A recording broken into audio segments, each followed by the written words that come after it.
Difficult. Everything was difficult. Yeah. 2,000 kilometers on bike. That's a lot. Must be tired. And now we're live now. Because I don't feel that I should do it. Viewers? It's not to say that I'm Не знаю. It's Дим, not an option to be on это считается? social media. It's a must. I go to At this point, it's a must. If you're not there, you don't exist. So of course, really, what's the way to maximize? Can we make reels inviting them to the Ну, второй. because we know out of that one? Or we just statistically like the rule of numbers. More Я minutes, вроде more сделал. hours, more. Я так и думала, что я сейчас выйду. А, давай чекнем с этого. Уже идет прямой эфир? Сам с телефона чекнем звук. Что там, как? проверил кто-то.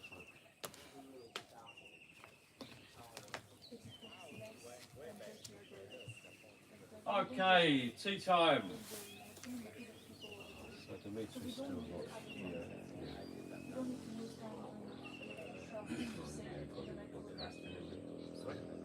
It's just how I'm used to We live now. You know, a little guy on YouTube, he pops on my thing, I look at the reel, he speaks for 10 seconds about something, and say, don't forget, see you tomorrow on the live New stream. sticks, incense, Another one, every Adam. Monday morning, in 1.5 hour market in the morning, all the community is there.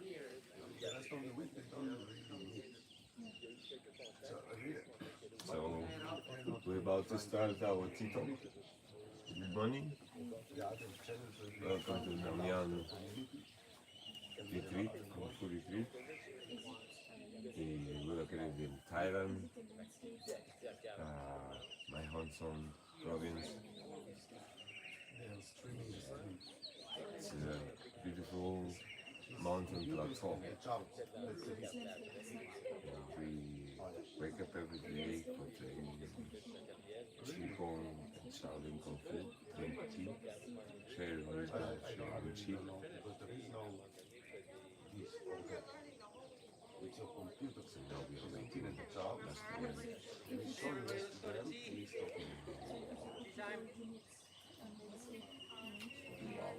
Tea talk. All different algorithms now. Oh, wow. Go gathering around the tea table. My name is Johnny, I'm the tea master for today. Today I make soup oil. I will tell you later about this one.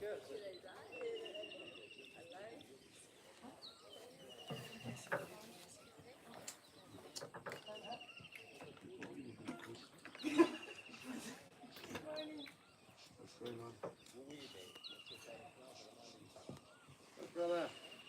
Yep.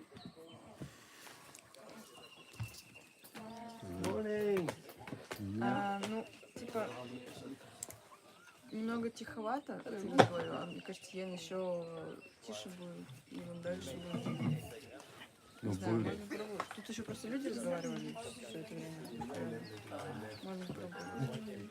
And we should talk a little bit louder. Там сейчас задержка такая. Oh my.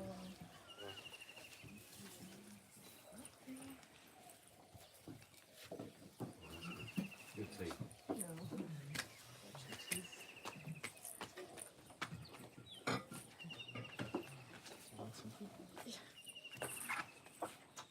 Grab some tea, everyone. Come on up.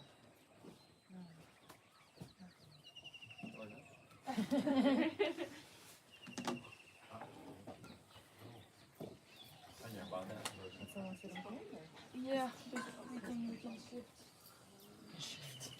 Move.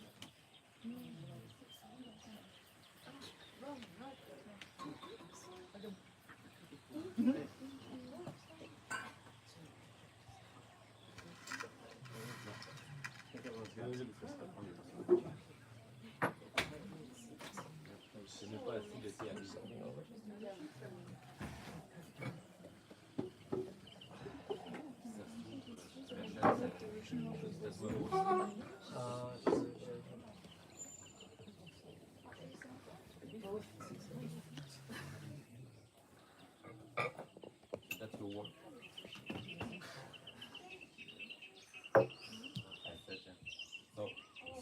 So that's all. Yeah, I want it to taste like this.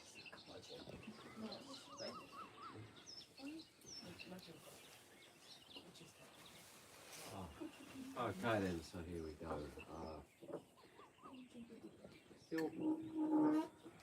Still surprisingly good weather for March. Had a very fresh morning this morning. Oh, yeah, yesterday afternoon it got hot. So, I guess probably this week, decent mornings, hot afternoon. We'll see. So, let's hear about this morning's tea. Good morning. This morning we have a really special tea. Not so special that we will have on Friday, but anyway, today we have a super aged pu'er from Thailand, from Wabi village, from Wabi mountain. It's like 100 of 300 years old trees from wild forest and aged for 20 years. So you can see the color, it's red. So it's very soft because it's fermented. Yeah, and it's a result of our research in the mountain. We was having a good trip. So sip it slow, try to catch a flow and feel chi of this tea. Enjoy it. What was the name of it again? Wabi village. Oh, okay. That's the name of the tea? Yeah, name of tea is a shupoer from Wabi village. Do you get, I mean, there are different grades of super from Huawei. Yeah. Probably one of the more expensive ones. Mm. How old? How many years? Age? 20 years. 20 years. Yeah. So it's quite rare. How they make fermentation? So they keep it in a dark place with the humidity. It's about 90%, 95%, and temperature is 40, 42 degrees. Yeah. So it's very wet and dark. It's like quick aging, quick fermentation. So if we will keep tea in the dry place, it will ferment it very slow. But this one is very fast, and we have this color, red color. Very good for stomach also. Before you ferment it, Hmm? you clean the leaves before you ferment them to get bad bacteria. Clean leaves? It's from forest. No clean. Well, we don't call these things, all these things, like dirt or dust. We need this stuff from forest, no clean.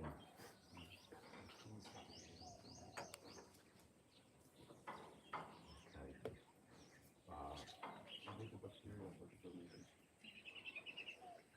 Yeah, but they've always put them bad bacteria. So, first thing today, we're planning to make a little social evening this evening. Combining some music, some tea, and a kung fu demonstration.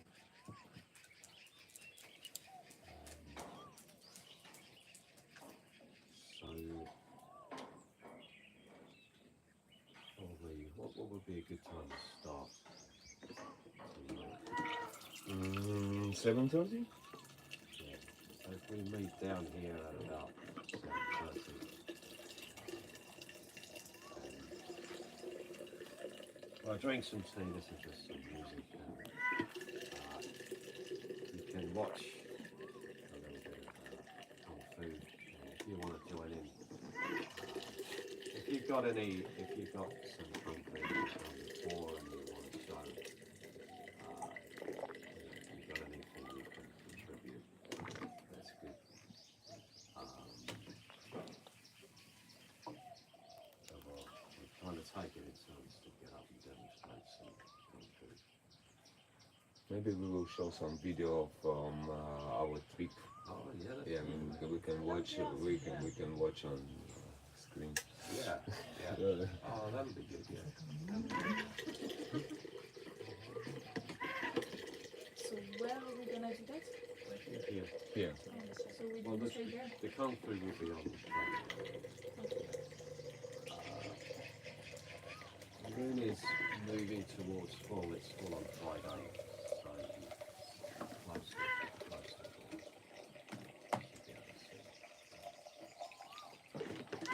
It's a bit of an experiment. We'll try it and learn from it. You get to be part of the first one. It can't be bad. So this morning, do we have any questions?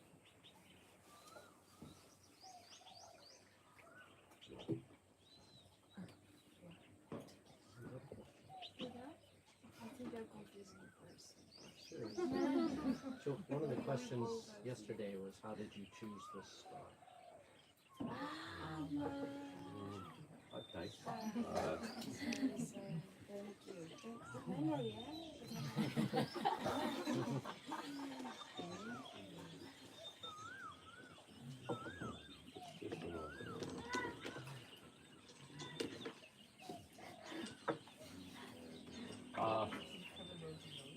Yeah, that's oops.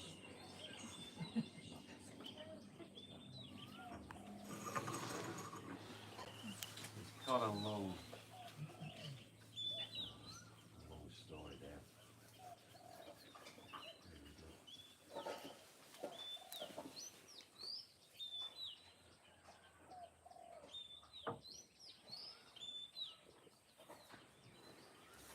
Just thinking how I can squeeze it down into not too long an answer so as we don't miss too much training.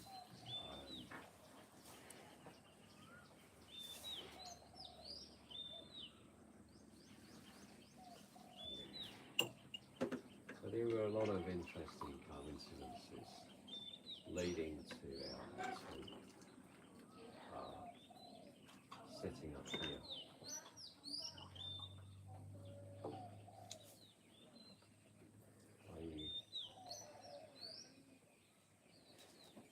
I've been running constant training camps since 1987.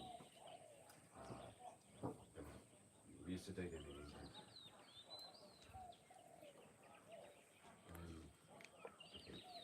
Why do training camps? Why do residential training? Because it allows you to really focus in on what to do. It allows you to focus in on something without so much distraction. If you go to a class a few times a week, you come in and you're carrying all the stress maybe from work in the week. And maybe by the time you leave the class, you've got it out. But it's very different to when you're just kind of living in constant. When we used to go to training in Singapore, then we were just there for coffee. That's interesting. It's Singapore, but we were there and we were focused on coffee. And just kind of soaking up everything about the culture, the art, the people. And I wanted to be able to bring that back to my students in England. Live together, eat together, train together. So the first step was doing these camps, maybe for a weekend, maybe for a week. But there's always this idea, wouldn't it be great if we could just do this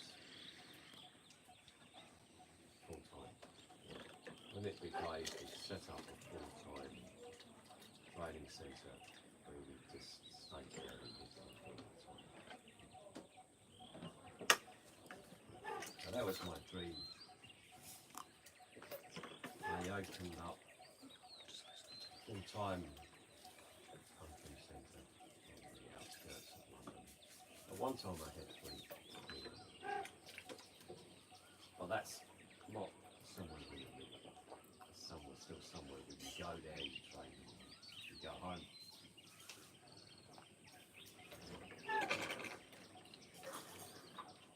Yeah, that was good. I explored the idea of having a full-time, a residential training centre in England. That's my first centre. I lived in England. Bad weather, bad food, everything's expensive. There are too many restrictions and rules, and it's very difficult to do anything. So it wasn't going to work really. We've probably been living in second-hand caravans, and it wouldn't work. Looking back, I mean, maybe. So then we had the idea of Malaga in the south of Spain. Better weather, better food, a lot cheaper, less regulated. Still a bit cold in the winter. But actually things were going really well.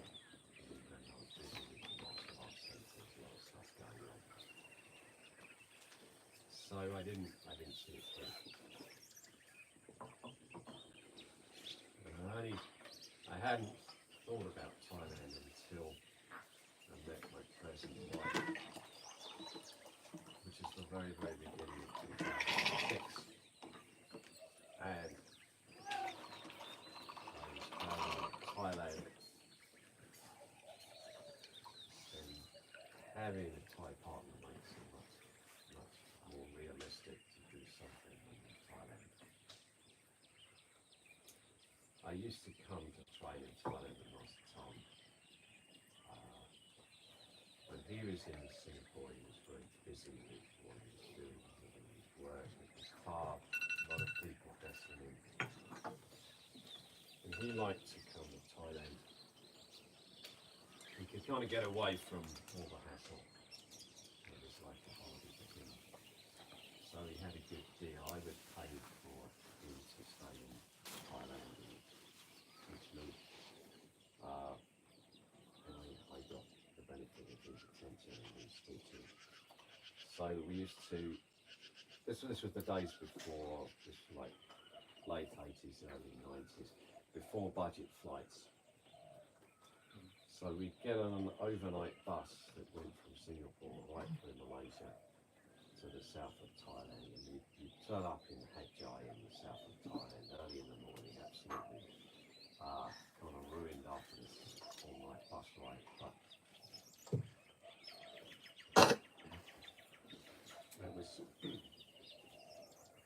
that was that.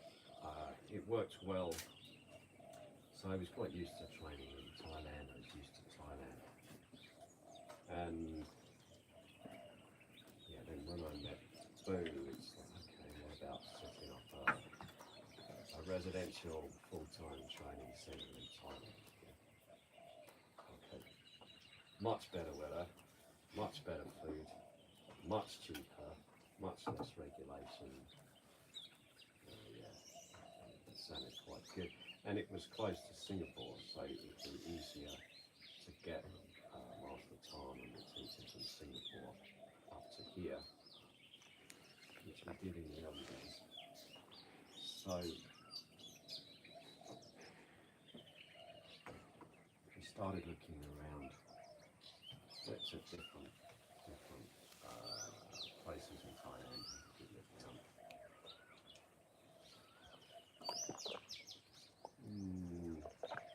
First time that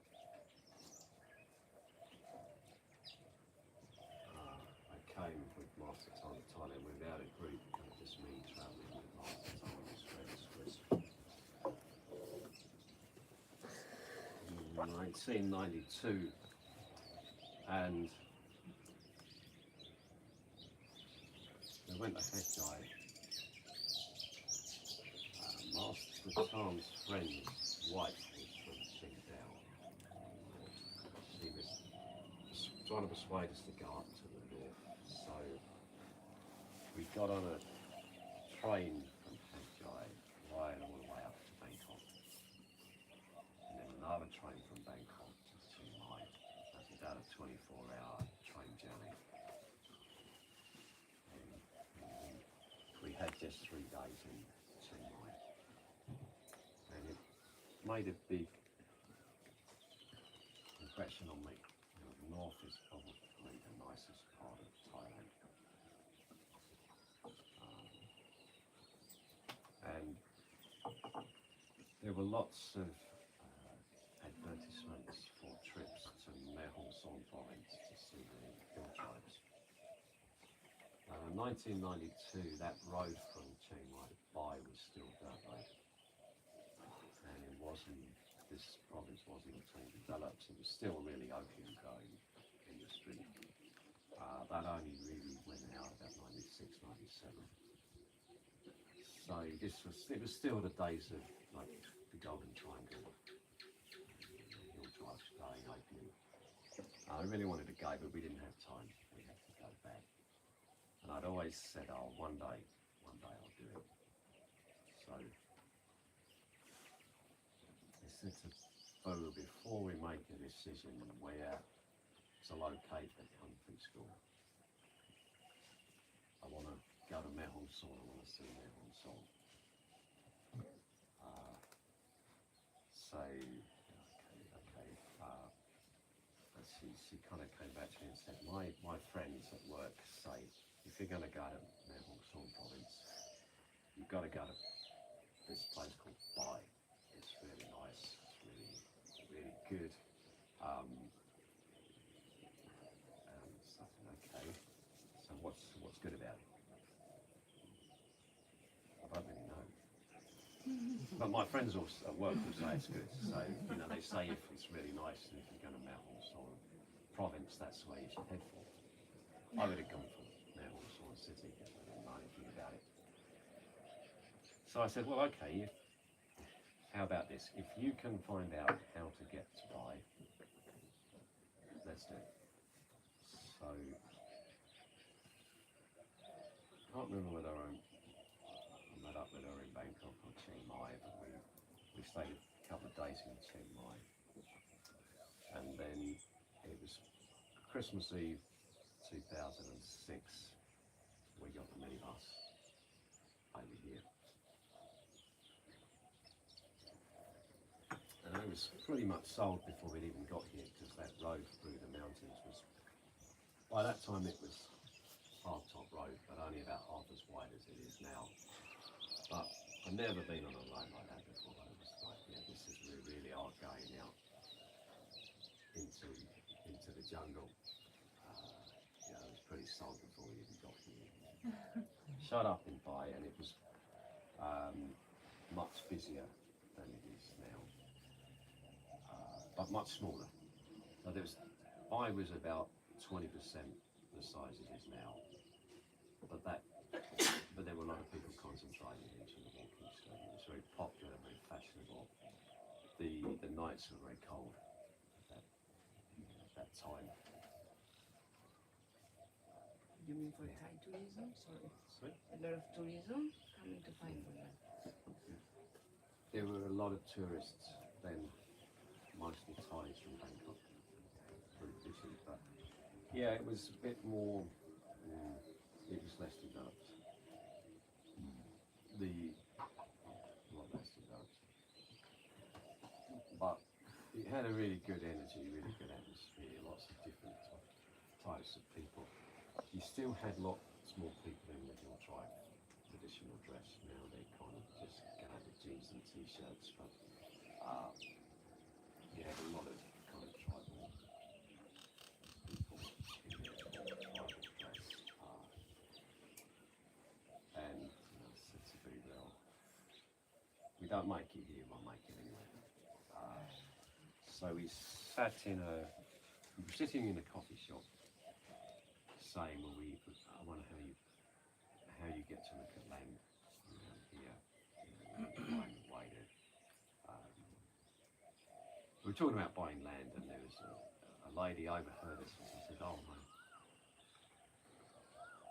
my friend deals in land. It's an agent for kind of buying and selling land. Let me introduce you to her." So we were talking through, and she showed us around various bits of land, including this one. We then spoke to a number of other people and looked at their bits of land. But the first set that we looked at really was the best, and it was this piece and another piece over towards Campbell Waterfall. And the other piece of land was a bit more varied. There was a stream running at the bottom, there were several levels to it, and a nice flat bit down by the stream.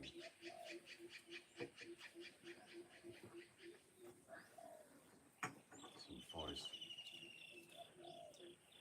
And actually, thought about it hard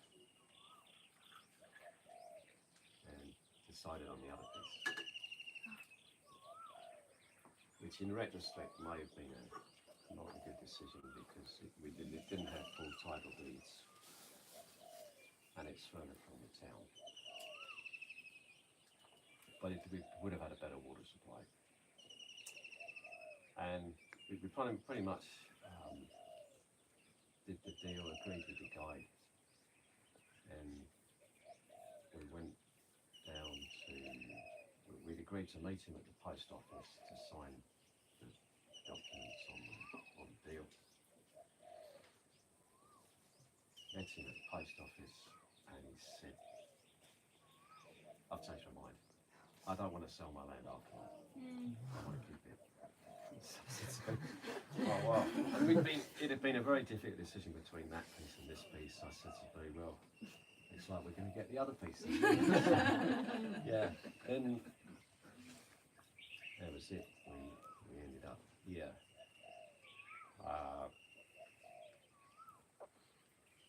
So, if in terms of what led us here, Boo's friends at work said you go out and buy. We sit in a coffee shop, talk about it, and a lady approaches us on and got land for sale. We nearly didn't choose this bit, and then it was really weird. The guy was, normally they're very elated, just they can sell land because it's money, and he just changed his mind. So a lot of strange coincidences, and then we found out there's a very strong kind of spirit presence on this land. I think we were kind of drawn here, and any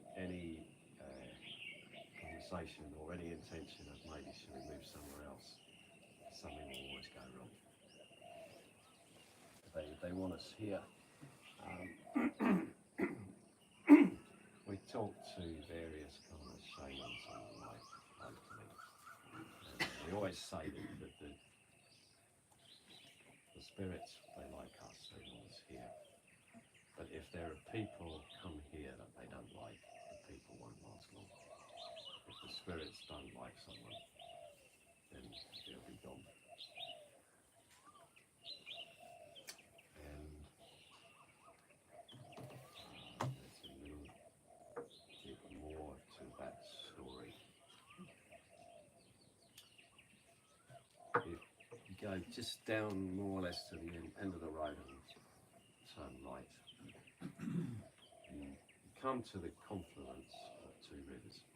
It's where two rivers meet. You have the Bai River and the Qigong River meeting.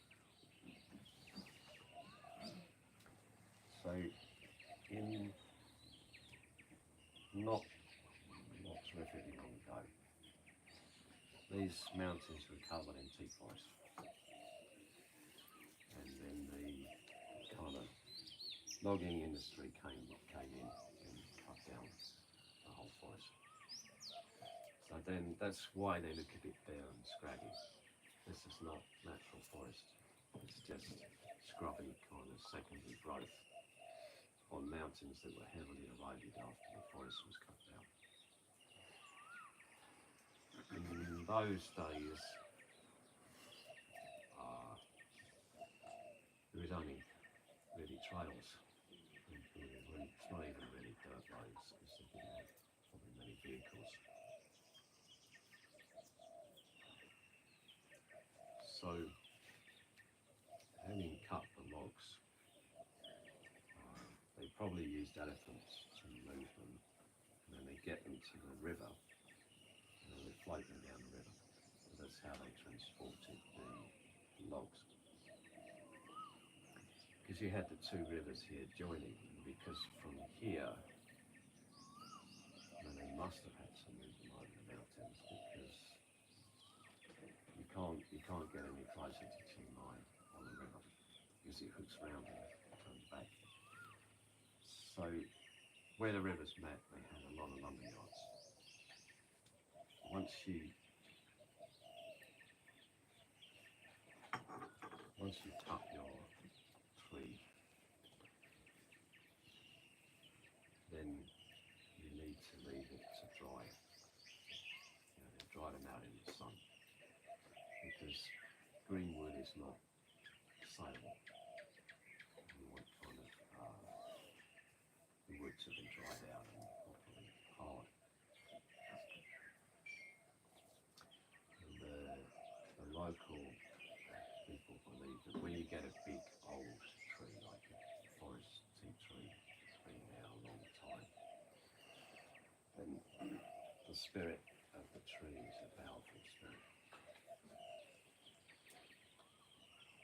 And when the tree is felled, the spirit is still residing in the tree. And the spirit is confused and disorientated. You float the log down the river, the spirit's still there, but it's very confused. When the log sits in a lumber yard for years, then the spirit will leave the tree and it becomes a kind of wandering spirit. So you still have a lot of these powerful spirits wandering around here that came from the big trees. And they're according to the local shamans here, we got a lot of powerful spirits. Strong spirit presence, and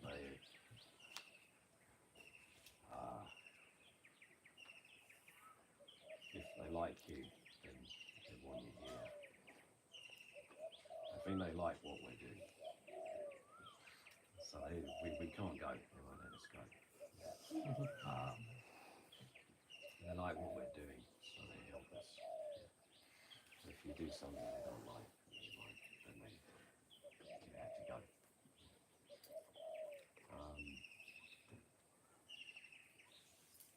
So yes, that's how we ended up here, and we won't be going anywhere else. So you can be confident we'll be here for a long time. We can go on trips to Messalong, that kind of thing. You go on holiday, you can come back there. Well, we've got to come back. I'm sure, okay. And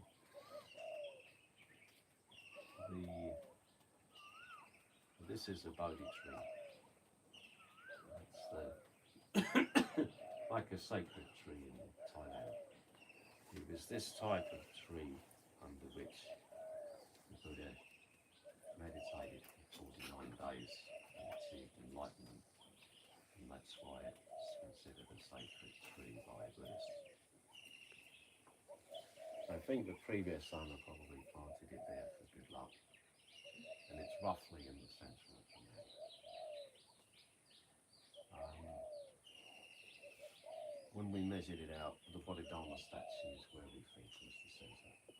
So we put that there, we located that there because it was the centre, but it's pretty close.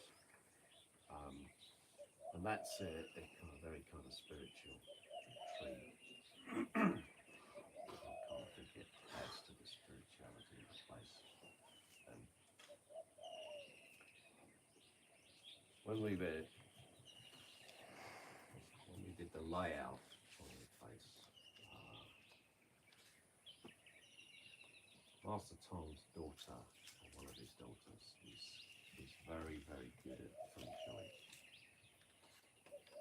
So we got her up here with Master Tom to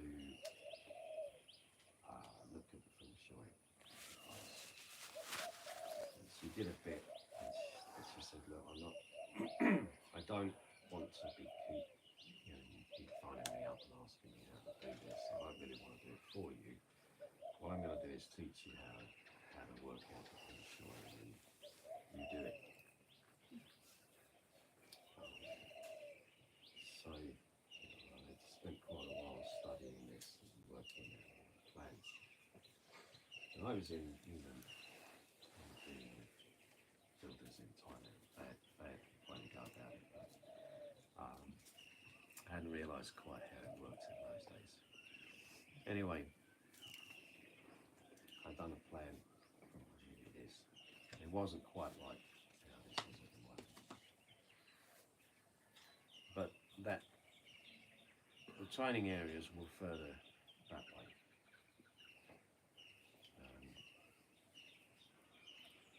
But then Boo was in England as well, and the head of the builders phoned up and said, "Look, if we put the buildings where you put them on the plan, we have to cut down the Bodhi tree." And, they're kind of like, "You don't want to do that because it's a sacred tree." So I said, "Oh, well, that's okay. If we've got a sacred tree, let's keep it." So we shifted the training areas that way, so as not to cut the tree down. And it was much smaller than it is now. Much, much smaller. It's grown a lot. So, yeah, it's a very interesting place.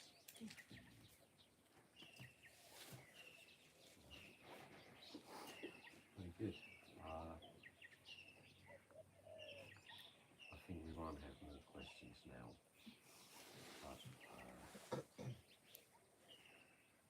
But you're going to do some Kung Fu training now, then breakfast. We've got our midday session, got a workout session at 11, and afternoon training at 3:30. And leaving up tonight down here at 7:30. That's the plan for the day. We'll get going again.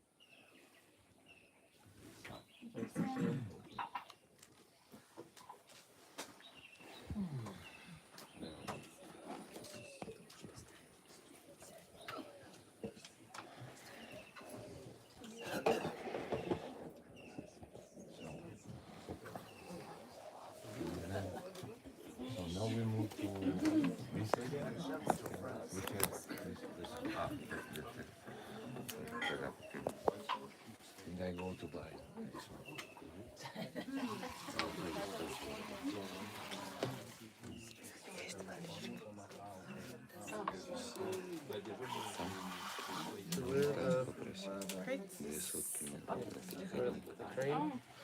Crates. Who's going to take care of this microphone? Who's going to look after that? Is that the odd one? We just record this one. Yes, but who's going to take care of it now? You can Johnny, where did you put the crate?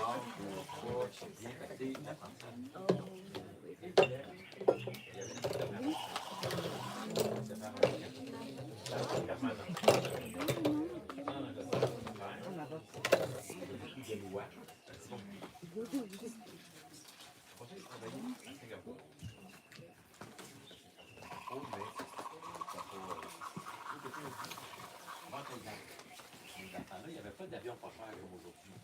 Ils partaient de Singapour, ils traversaient la Malaisie.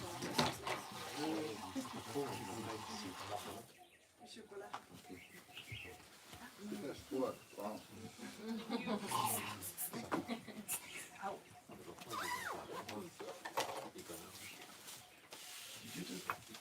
Et donc là, Don't take my water again. donc toi, il a regardé ça, mais il n'était pas encore prêt.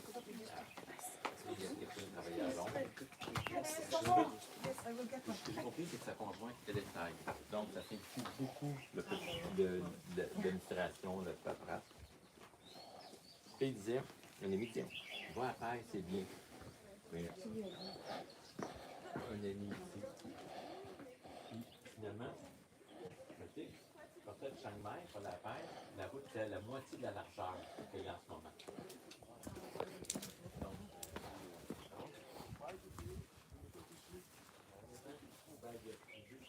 il y avait un autre spot qui avait trouvé, le gars qui a dit de la Provence, finalement. Et puis là, il a fait ça, style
Yep.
Things like this.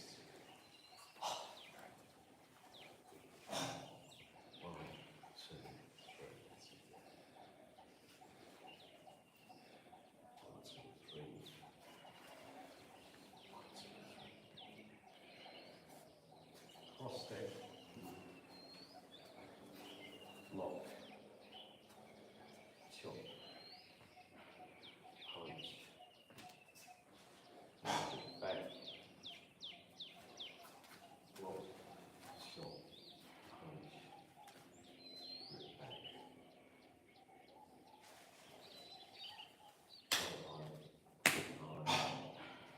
Slice.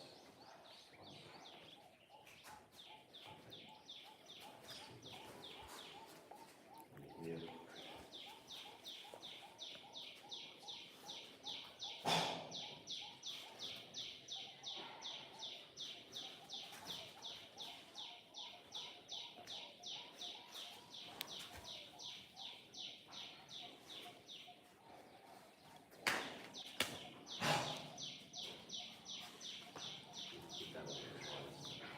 Block.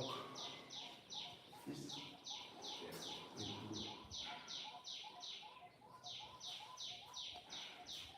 Right. Center.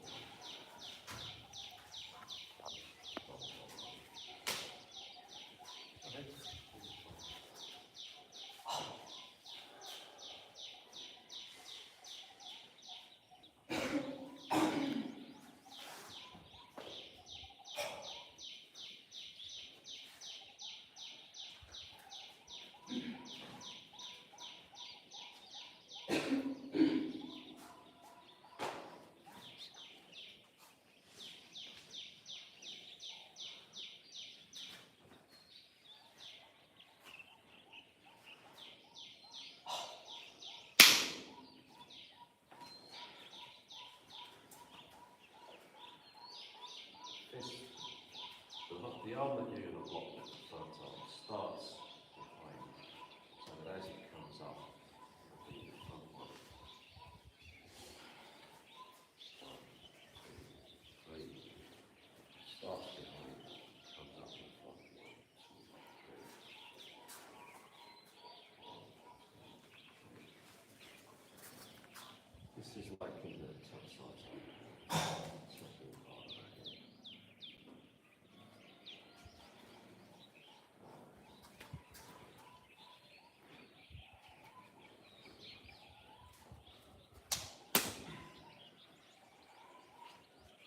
Step forward, punch to the diaphragm, step forward again, punch out,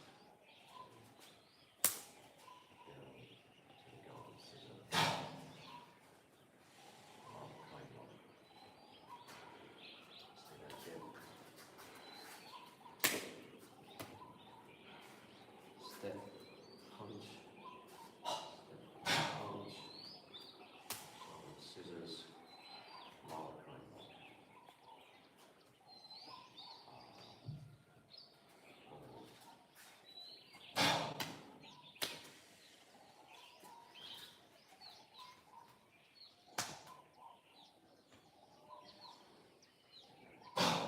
Try that.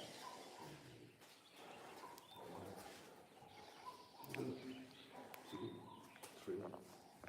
Yeah, the elbow's tough. The elbow's tough and English.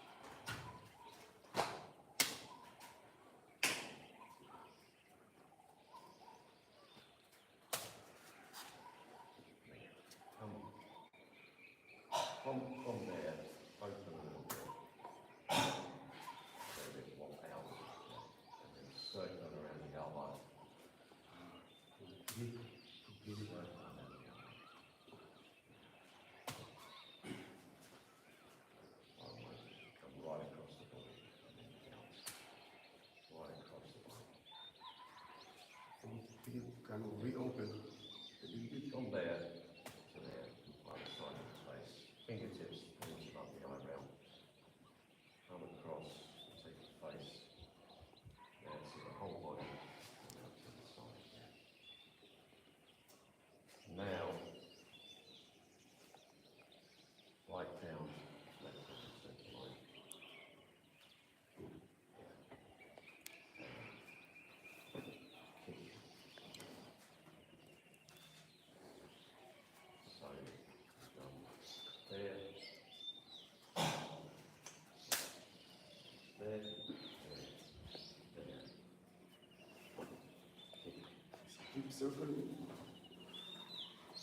block, bar block, and then this is kind of bending your groin because when you kick like this, you get your groin exposed. So bend as you kick.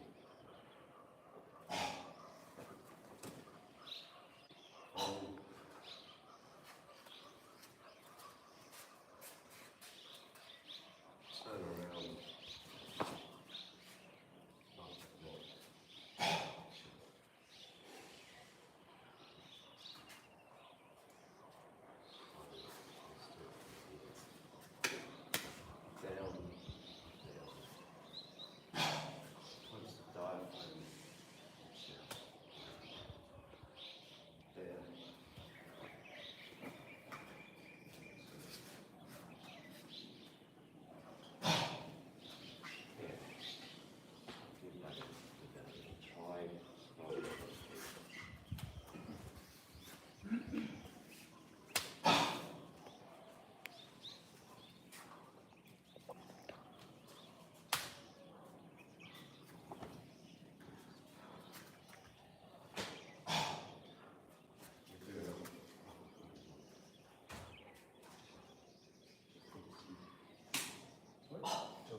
Same sequence the other way.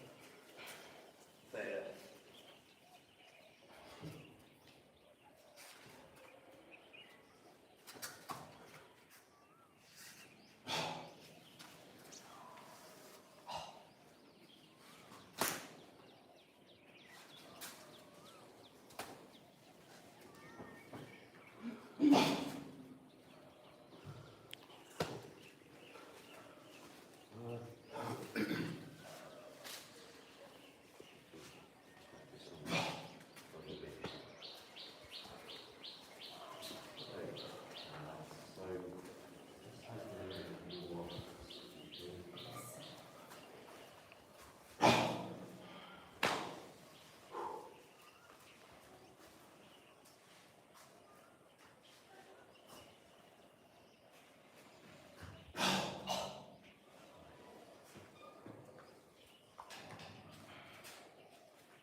your thoughts.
It's a long one.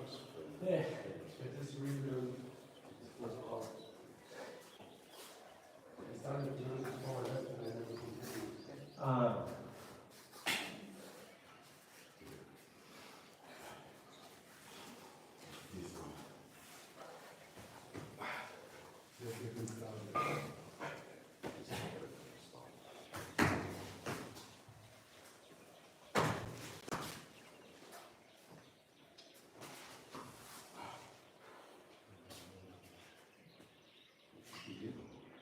Yeah, it's supposed to be a monkey.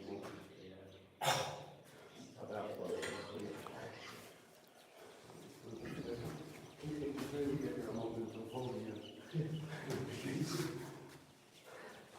I will stand up.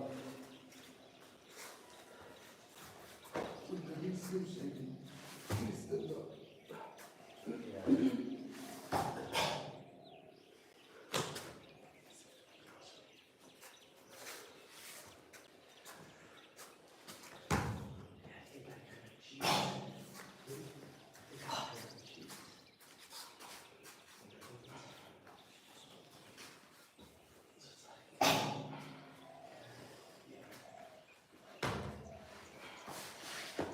Oh, you send your legs forward. Almost. The problem is this won't bend all the way. This knee won't bend all the way. Stop swinging. So they just do this. This. Kind of too much open.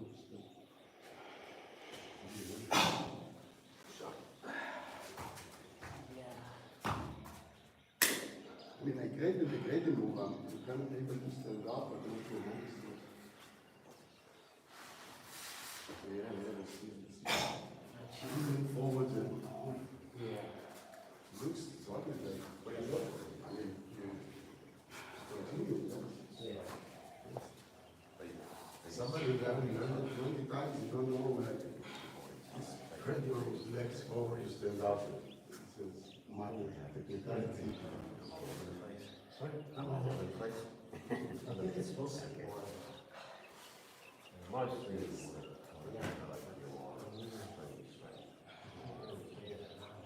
You found your way? You found your way? Stand up. This one, I want that kind of bounce. We're doing that from the level of 9, so you want it to like 7 months now.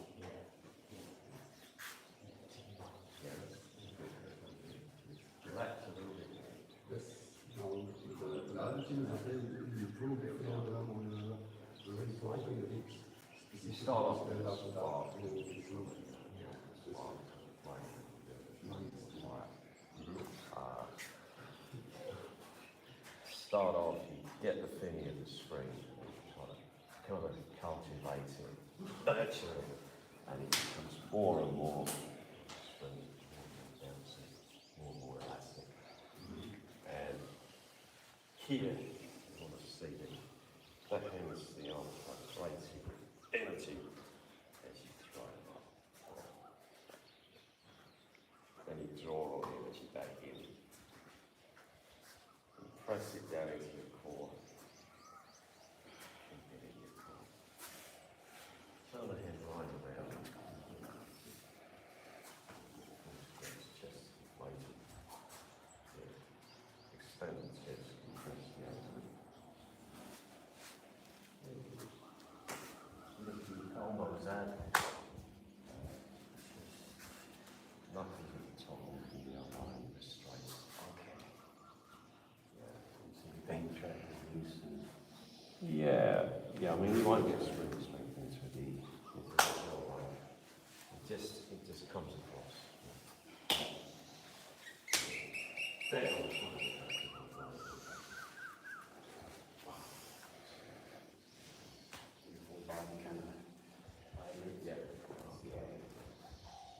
Back now, just comes down on the same line. Yeah.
Clarification, we said throat.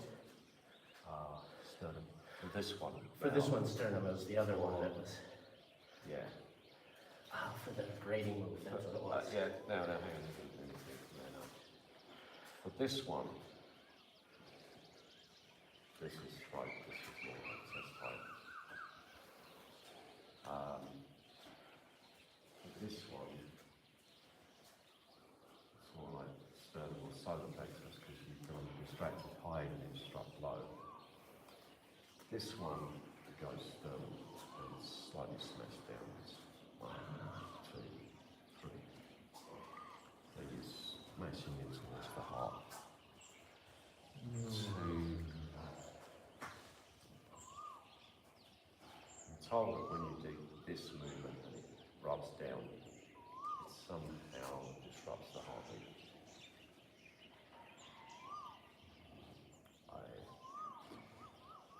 I've not been shown any proof, but this is what I have been told. It slightly rubs down and it interferes with the regularity of the heartbeat. Obviously, if you straighten the feeling side properly, it'll just break the sternum. Not that you can break. You've got to have a pretty strong strike with the feeling side. Sternum is kind of,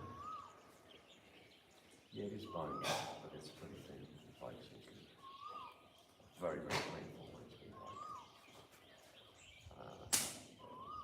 So it's this. It's not a driving through. It's this. Slightly ascending. It is a rolling punch, but it's slightly ascending. This one. And I had a Reiki teacher show me that you can cut someone's energy. So maybe that's what's happening. You can do this if you do some muscle testing. Yeah. They can resist. You can cut the energy and then they can't resist, and it takes about 5 minutes to regain the flow. So Something similar to I wonder the double there. Yeah. And he had studied some Wu Dang stuff, so that was part of it. But he was showing me, it kind of sounds like what you're talking about.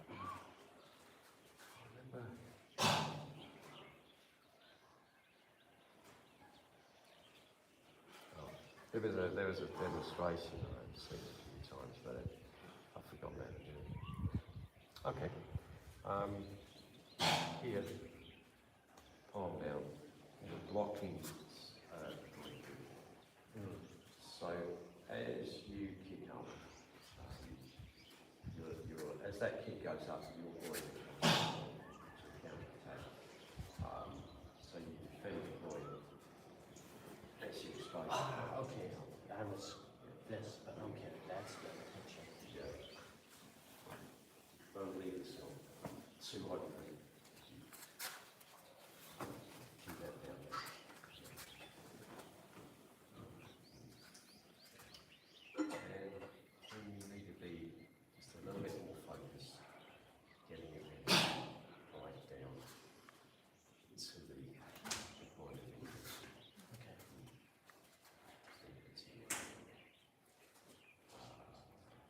find that it helps to have the awareness there.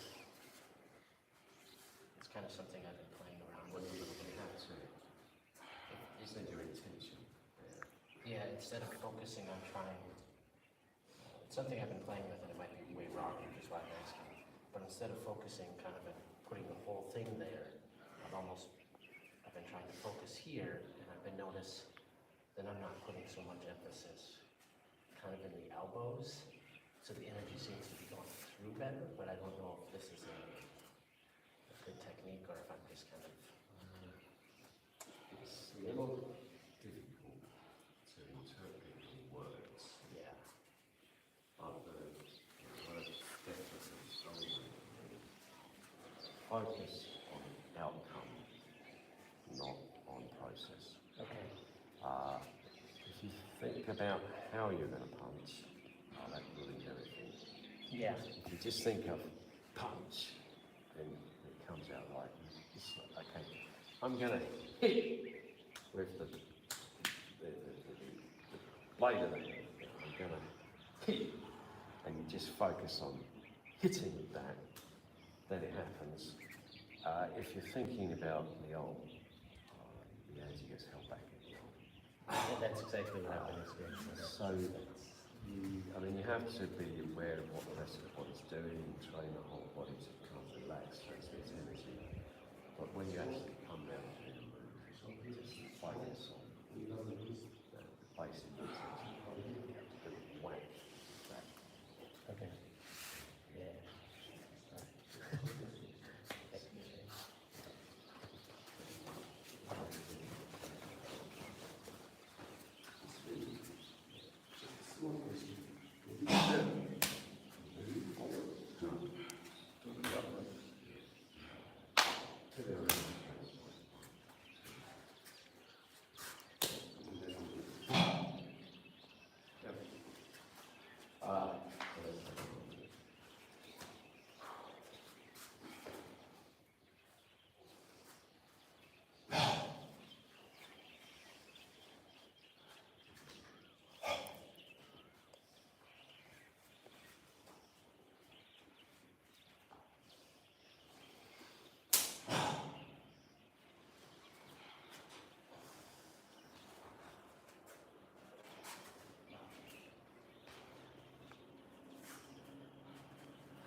Good.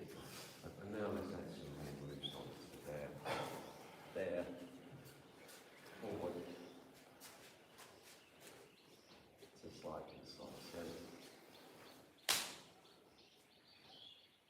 from there, circle 1, 2, and double check out there.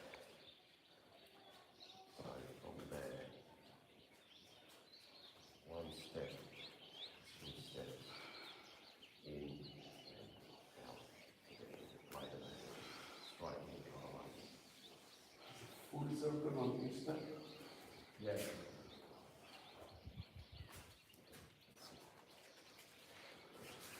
One, two, there. Cross the hands over and do a jumping.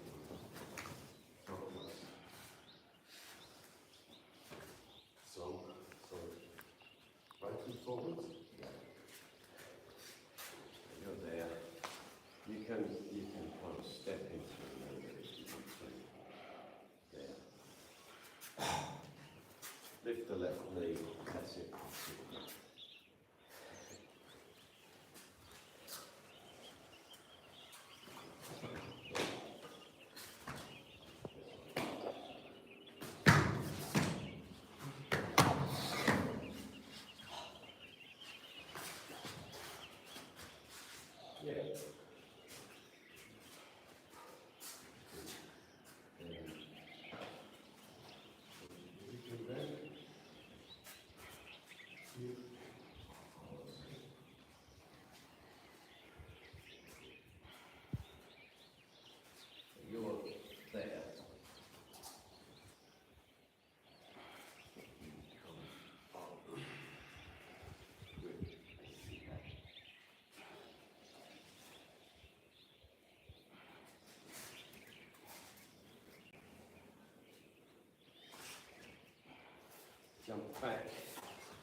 strike the diaphragm.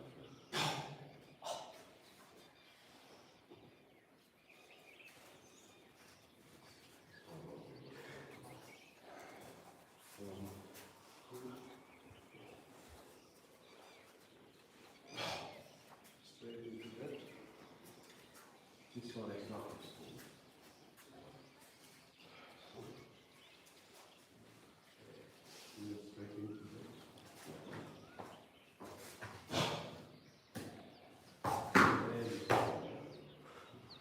No stand down there, just turn it into Second one.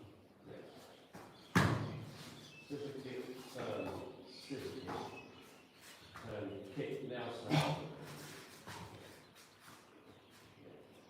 Step forward into horse riding stance. Forward. Yeah, right into a horse riding stance into this. Yeah, so if you look to the left, forward. Yeah, that's right. Jump back into the horse stance. Stand. Bolt.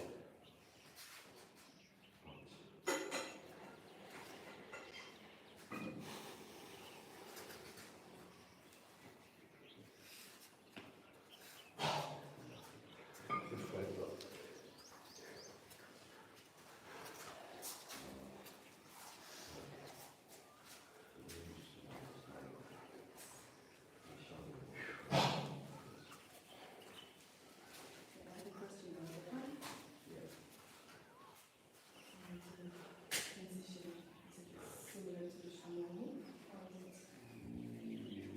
They come like that. Yeah, keep up with the from there, keep the elbows in. One, two.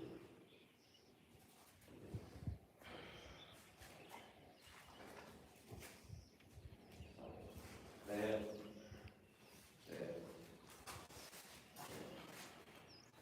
there. And extend into the vertical. Let it go.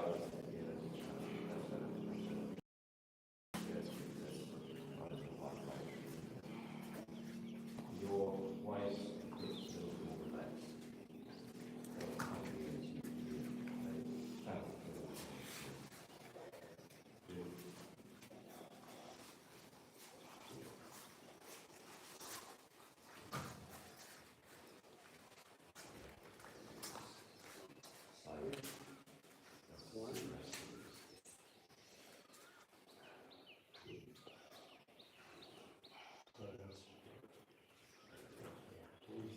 Slightly bigger circle. There. Bigger circle. Come on. Circle right down. Round. Just making sure. Lower. The first one is this. The second one. That's a grading movement. Yeah. Elbows dropping. Yes. You got it. Are we?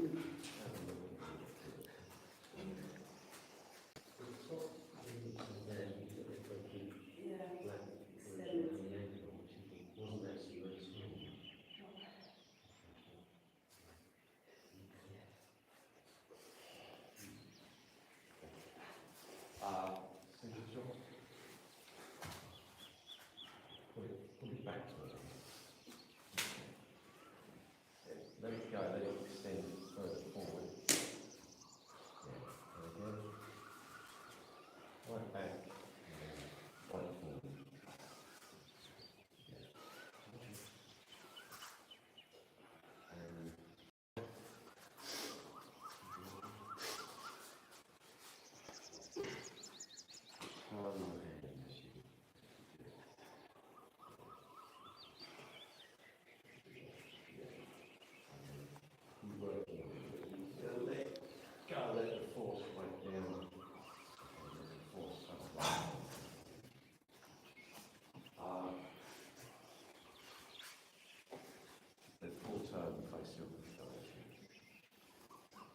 Turning to face the opposite direction. Have you done that? At 180 degrees? So we always want to end in a walking stance like that. So maybe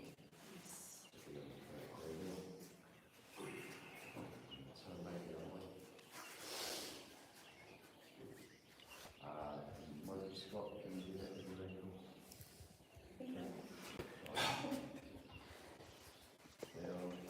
and stand.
This is quite like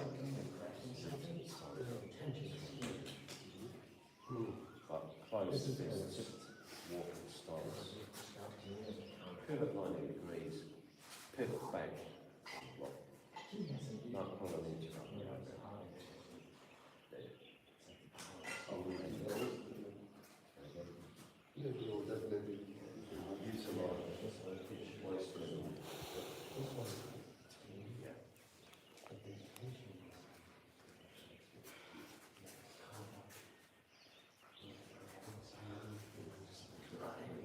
You just leave it.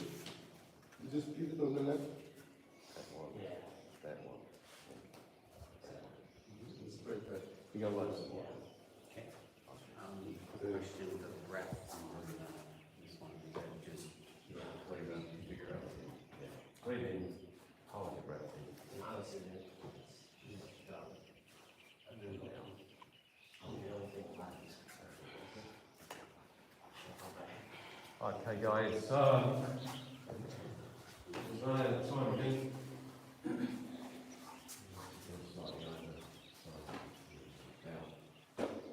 Well done. Thank you.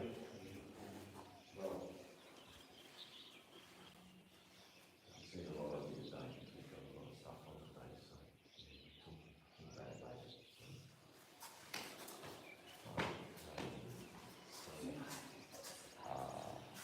We can keep going as we go over to the kitchen and start the breakfast.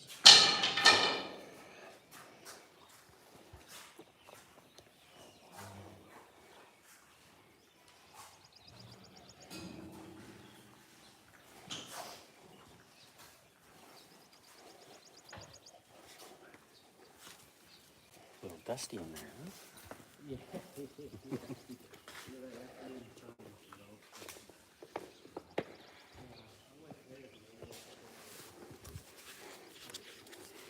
One hand.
Right, you're here.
But like he says, when you doing kung fu for like 2-3 weeks, it's very different than when you do it at night. Or if you go all the way in, you're like, then you have your work and your house and stuff and car and then the transport, and then you don't practice as much because you're already On your field? yeah. Yeah. Because at 1 hour per week is a long learning, right? Yeah. Of course. Oh. It's holy. Hold on. breakfast today. We have fried cauliflower and jackfruit curry. So that's Tuesday breakfast. Okay, we're going to end the live stream now and eat our breakfast. Thanks to all the people who joined us, and we'll see you again in just under 2 hours.